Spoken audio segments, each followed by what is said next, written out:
they'd pull me up there. I'd paint on this big smokestack. The smokestack was so big you could drive a car down in the inside it. Oh, well, your boatswain, you didn't have nothing to tie it to, so when you swayed, then you swayed out here. The stack was here, and you were out here, you know. Then you come in, and you'd paint like everything, you know, to just go on until you got those spots taken care of, see.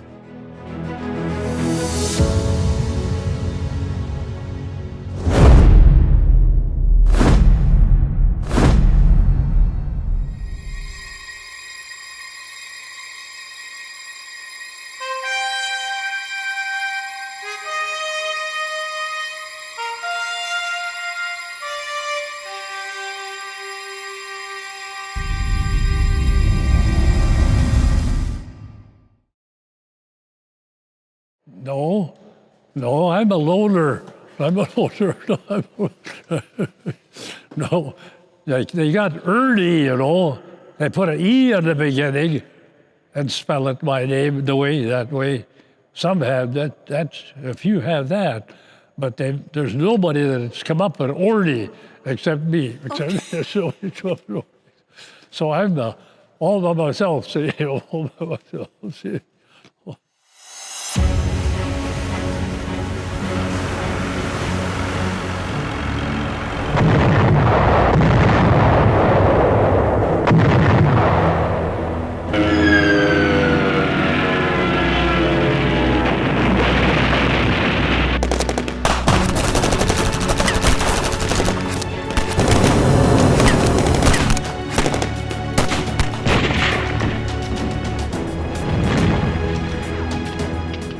World War II in the Pacific was fought on tiny, isolated bits of rock and coral, and on the vast expanses of the Pacific Ocean. It was, in large measure, a naval war. We honor and remember the crews of the fighting ships, the tiny PT boats, destroyers, cruisers, submarines, and battleships, and the aircraft carriers that proved so decisive.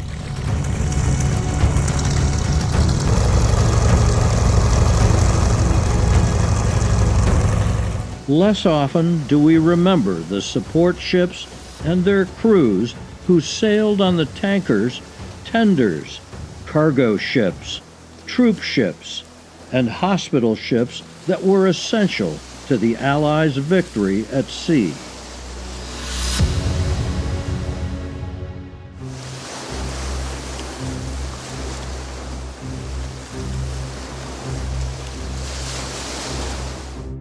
Minnesotan Ornie Alness served aboard one of those support ships, the USS Wharton, a converted passenger ship. Ornie was born on October 3, 1921, and grew up on the family farm near Clarkfield in Cairo Township. We had cows and hogs, chickens, horses, complete. We were actually farming with horses when I started working in the field, you know, horsepower. But then we graduated to a steel wheel tractor, you know, Model L case, and that really was an improvement. We figured, you know, on great big spikes to drive on, you know, quite a difference from then till now. Unbelievable.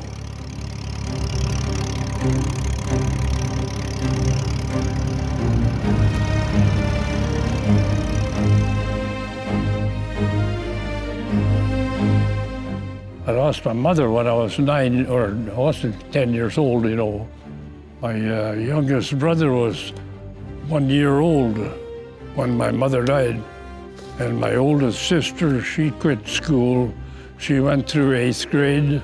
She had to work hard, but she actually took the mother's place, is what happened. And Dad did one thing. He kept us together. We grew up together as a family, and I appreciate that.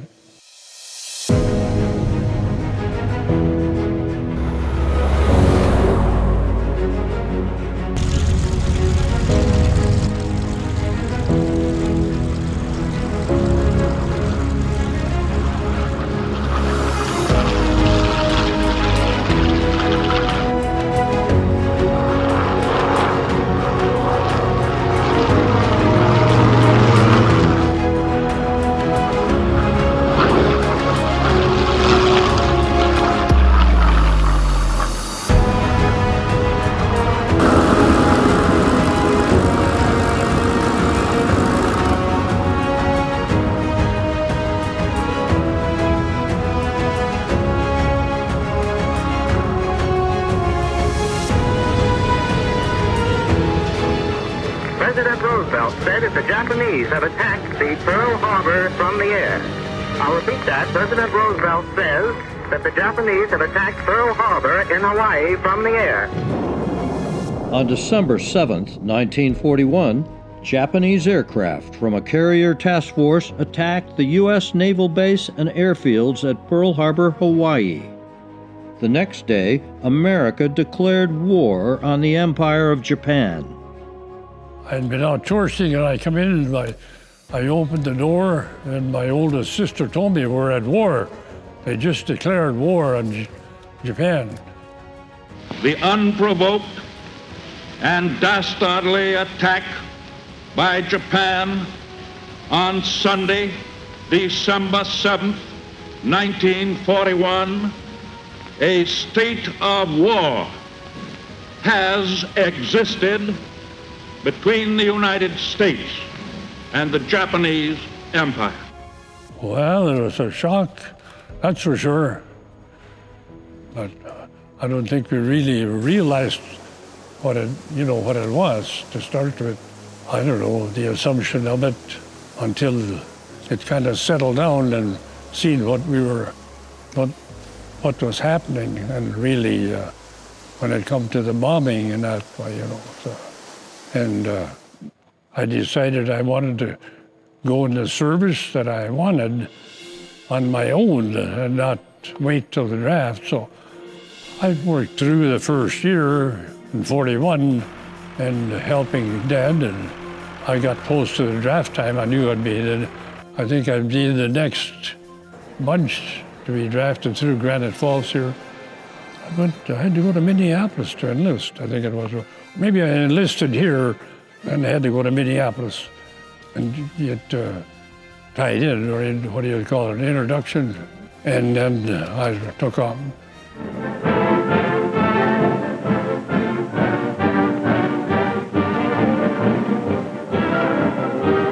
The United States Navy, the floating forts of America's first line of defense. From the Atlantic to the Pacific, wherever extends our interest or influence, from Pearl Harbor to Panama, from Nome to Norfolk, from Guam to Guantanamo, every man must be trained to instant action, and every ship from keel to fighting top geared to battle trim. For over a century and a half of glorious tradition have pledged the Navy to constant preparedness. So as the fleet takes to the seaway for maneuvers, they're out to show the world that they are fit to fight.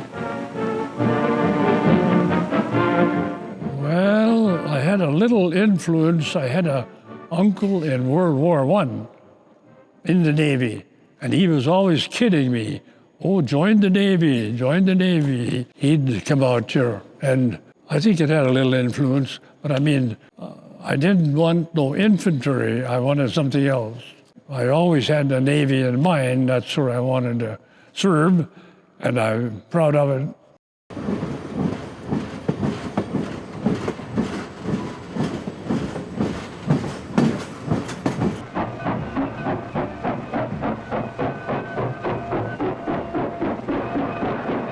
I enlisted, and I went from there on troop train to San Diego. I went through boot camp. After boot camp was over, I had turned 21 at that time, and we went to the uptown. A few of us guys, we hadn't had any liberty then for 4 weeks. We thought it'd be all right to drink a beer, see? And showed me my ID card to the lady at the door, and I was about 2 or 3 days over 21. Well, she says, you just made it. I said, thank you. We went in and had a bottle of beer. As America entered the war, it was not equipped to fight a major conflict. Reductions in forces after World War I left the U.S. military short of materials, modern weapons, and most of all, soldiers and sailors. The military services had to move quickly and aggressively to meet the needs of coming battles. Boot camp was the first step in turning civilians into fighting men.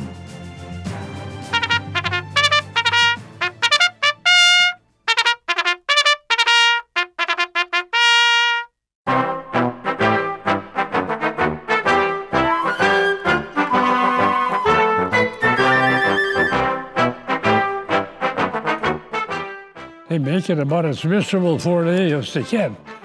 They really initiate you right off the bat. They push through all kinds of discipline things that, like the clothes washing, you had to scrub in a bucket, everything just to make it hard work,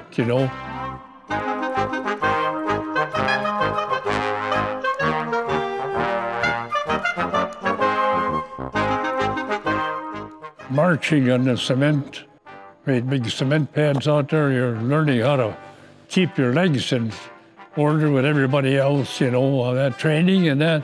So, it's a brutal training. They really put you through the mill. We had 4 weeks to training. We were supposed to have 8 at least. It used to be 16. They pushed us through in 4 weeks. Actually, some stuff got skipped, They had to shove it. They needed manpower. They had to get you out there, wherever you were going. When you were done, you were hauled out aboard wherever you were going, ship or shore duty, whatever it was.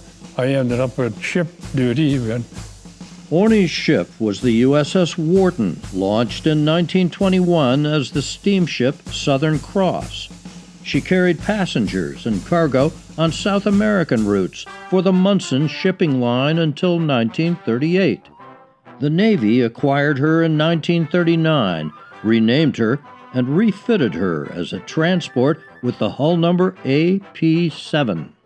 My ship was in a dry dock, busy overhauling it. It was a former passenger ship, luxury liner, way back. It's an older ship, but they had an awful lot of work being done on it, Tear a lot of the fancy wood passenger cabins out of there, the wood, fire hazard, had to get all that out so you didn't have no wood to burn. You got water all around you in the ocean, but fire is still the number one enemy as far as burning. And all that fine wood, I threw out some of the nicest wood you ever saw in your life, tearing it apart. By the time we were done with it, there wasn't any wood left in there. It was all steel bulkheads, all painted, So fire hazard was, that way was gone, see.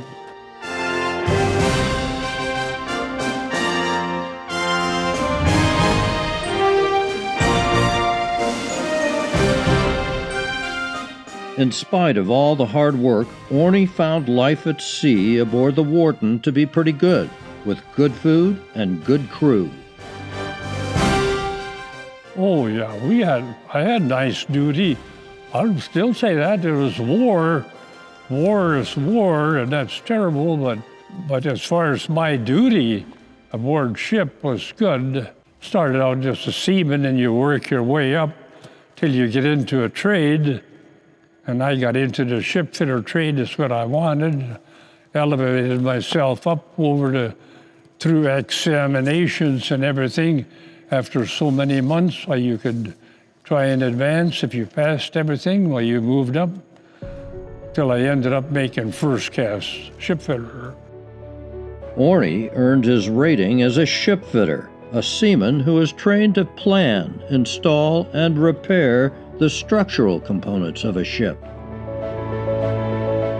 Well, there's a lot of maintenance work, a lot of sheet of metal work, mechanical things, or taking care of boats. It employed quite a field. It's kind of a, you'd call it a jack of all trades. It's all in a maintenance line, And then the number one was welding, electrical welding. I started aboard ship, at doing that along with the rest of it. One of the tasks on the Wharton was stripping and repainting the ship's smokestack. There were no ladders. The painter had to be lifted up on a bosun's chair, a tiny seat like a child's swing on the end of a long rope. The rope went through a pulley on top, and the painter was lifted up or lowered by a sailor standing below on the other end of the rope. The motion of the ship caused the bosun's chair to swing from side to side, out over the water, so painting the smokestack was a challenge. A lot of guys were in the Navy and they still didn't dare to get up a ladder. And they had to pull you up in the boats. And, well, I said, I'll go up, but I'll pick the guy up that's going to handle the rope. Oh, that's okay. But they'd pull me up there. I'd paint on this big smokestack. The smokestack was so big you could drive a car down inside it, you know. Well, I was painting the outside, and the rust in the salt water was bad, so you'd be chipping, and then your ship was wiggling a little bit, you know. Your boatswain, you didn't have nothing to tie it to, so when you swayed, then you swayed out here. The stack was here, and you were out here, you know. Then you come in, then you'd paint like everything, you know, whatever you were doing. Then until you'd go out again, you'd wiggle over, just go on until you got those spots taken care of, see.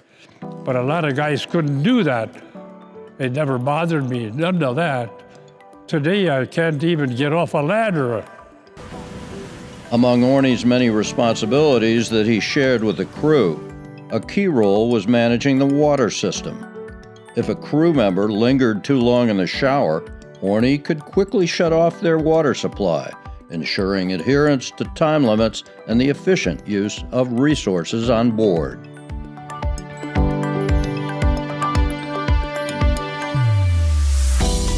Yeah, I had complete control of the water system for sound the water tanks every day, so you knew how many gallons of water you had on hand to fresh water. Used it accordingly. You'd turn the shower on for so many minutes, or half an hour, or 15 minutes, or you took quick showers.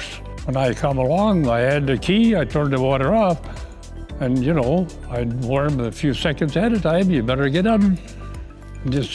I had that job for quite a spell, and then I had to sound the water tanks every morning and evening and report to the executive officer how many water gallons. And of course, we had a big supply of water.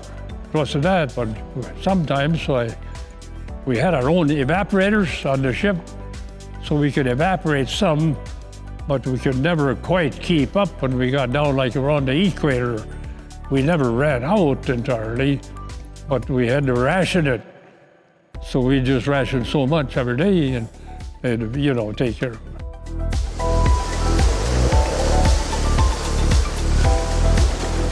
This maybe sounds like I've been running the whole ship, but don't get me wrong. This is rotated around to other guys, you know.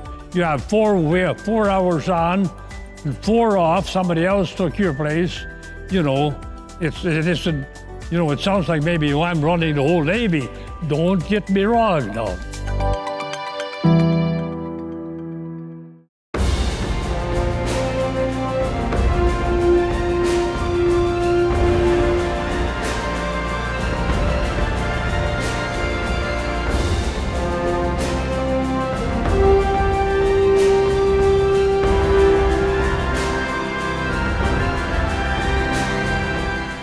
First trip out on the ship was from Seattle, Washington to Dutch Harbor and the Aleutians. This was my first trip out on the ocean, and it was the worst trip I ever had. We went into the storm in northern Pacific. They said it was 50-foot swells, believe it or not.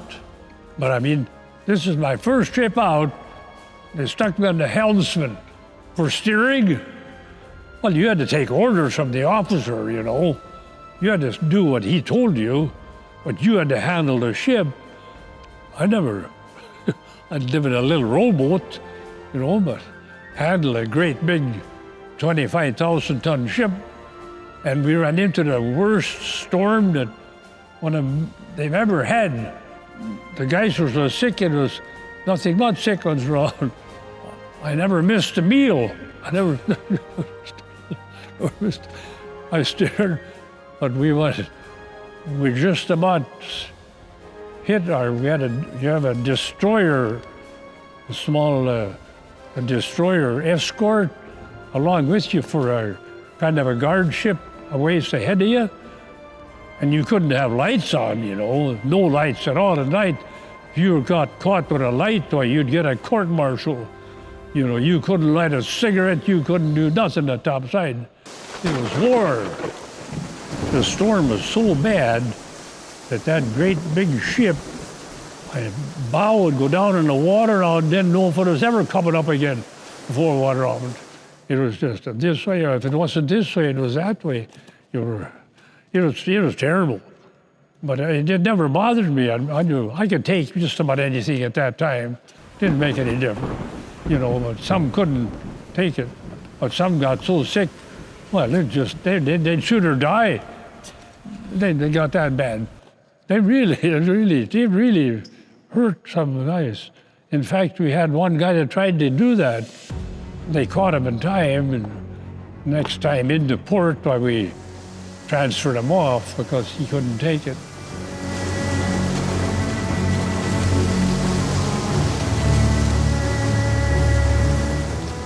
On a ship on the vast Pacific Ocean, in the middle of a war, sailors were constantly aware of the danger from enemy ships and submarines. Each man found his own way of coping with it. Well, I don't know, I wouldn't call it afraid. You thought about it, but you were out there and you lived with it, and you done what you had to do, you know. But as far as being afraid, no, I wouldn't. That ain't the right word. It's fear, to a sense, you know. You're there to do your part, you know, and calm it and try to get rid of it, you know.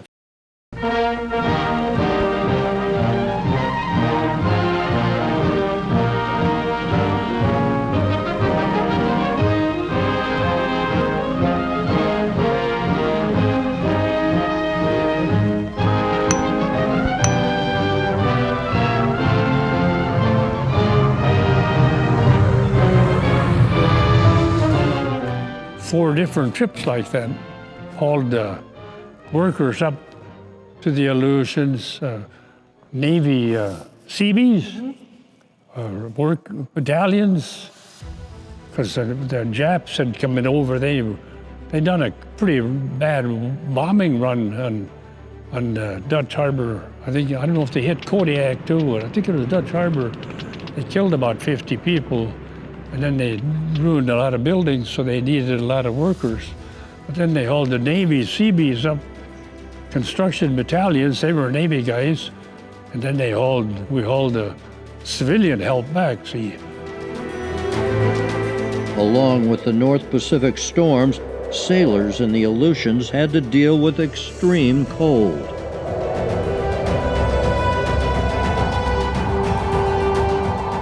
They issued us long underwear and extra draft for standing watch, because we had to stand watch at night for submarine watch.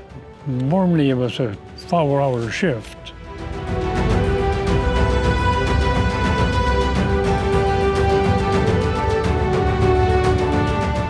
After 4 trips to the Aleutian Islands in Alaska, the USS Wharton was loaded with men and materiel and headed for the western Pacific Ocean.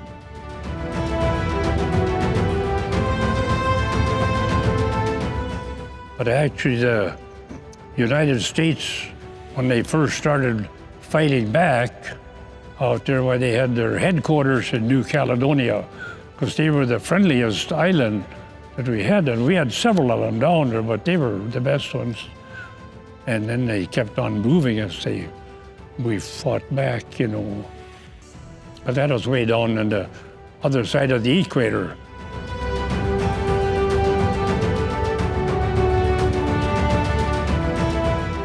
Some pretty sweaty going.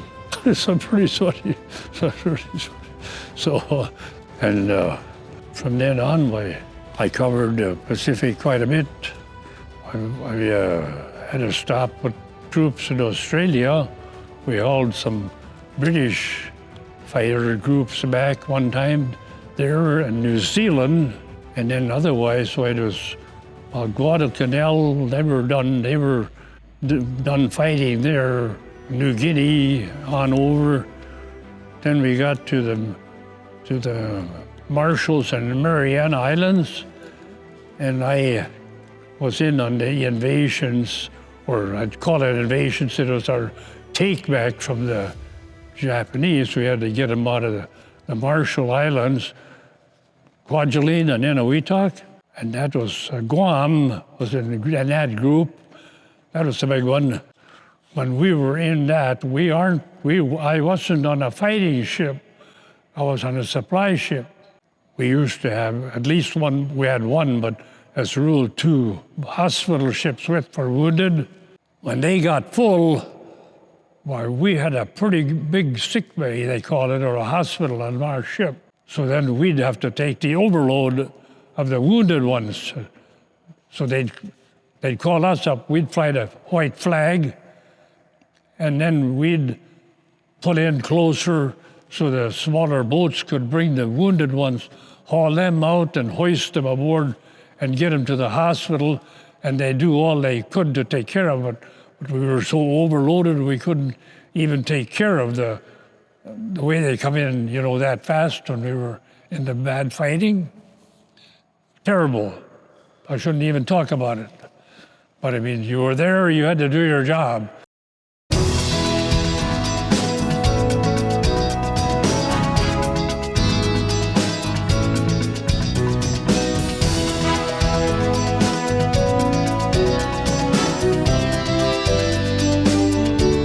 We had 6 months out there. We never made the United States.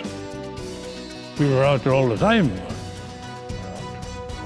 I mean, from one day, hauling troops here and there and all over, but we never did get, I think it was 6 months that we skipped, because our home port was San Francisco.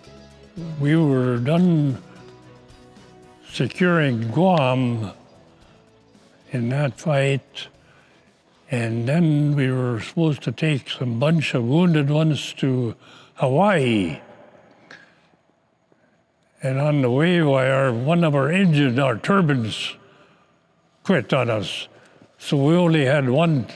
There's 2 turbines, 2 propellers there. So we limped to Hawaii. When we got there, they couldn't fix our ship there either. We had to get to the United States. So we limped all the way to the United States with one propeller. It slowed us up about half speed, something like that, But of course, when we got them news we were going to the States, we got out a yell. We were happy. We were coming back to the States again.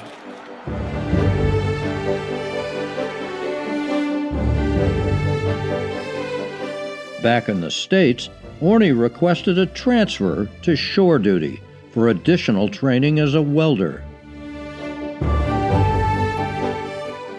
Well, no, I already was a ship fitter, but we wanted to get trained. That's what I asked for, a transfer to get off. And I did, which I get. Then I got the extra welding instructions, so I was certified welder and everything. And then when I was done with that, they gave me duty at San Diego Repair Base.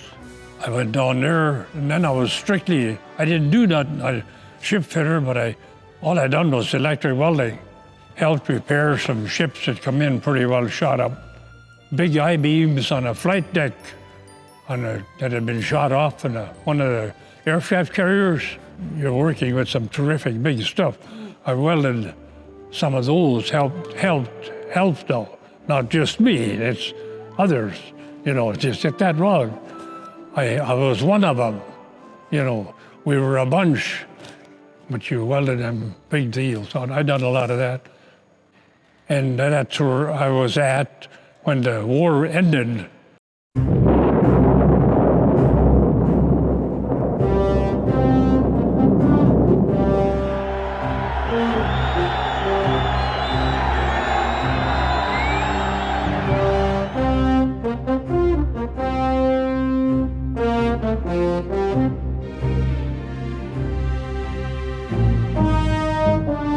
The battleship Missouri in Tokyo Bay on the morning of September 2, 1945, Allied military leaders assembled for the signing of the formal peace agreement with Japan. We are gathered here, representatives of the major warring powers, to conclude a solemn agreement whereby peace may be restored. I now invite the representatives of the Emperor of Japan and the Japanese government and the Japanese Imperial General Headquarters to sign the instrument of surrender at the places indicated.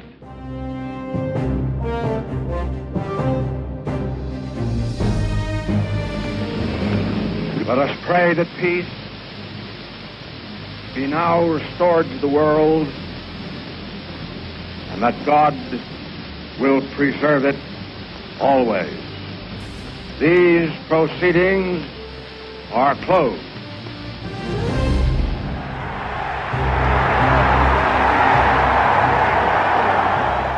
And then the war was over with, and of course they started releasing.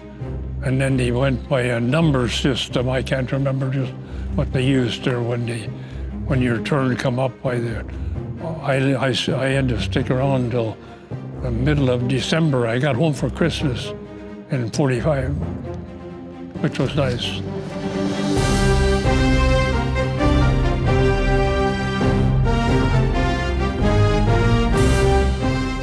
Well, it was great. I was a free man. It was all over with.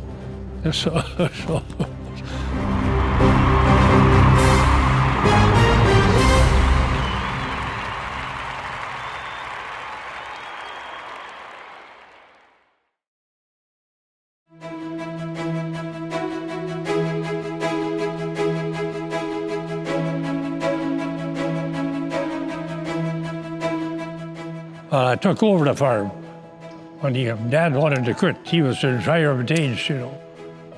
So he wanted to quit farming. So I took over and bought the place from the estate. I'm married, had a wonderful woman, 5 wonderful kids that I'm proud of. And fine, no complaints. At the time of his interview, Ornie Alness was 102 years old.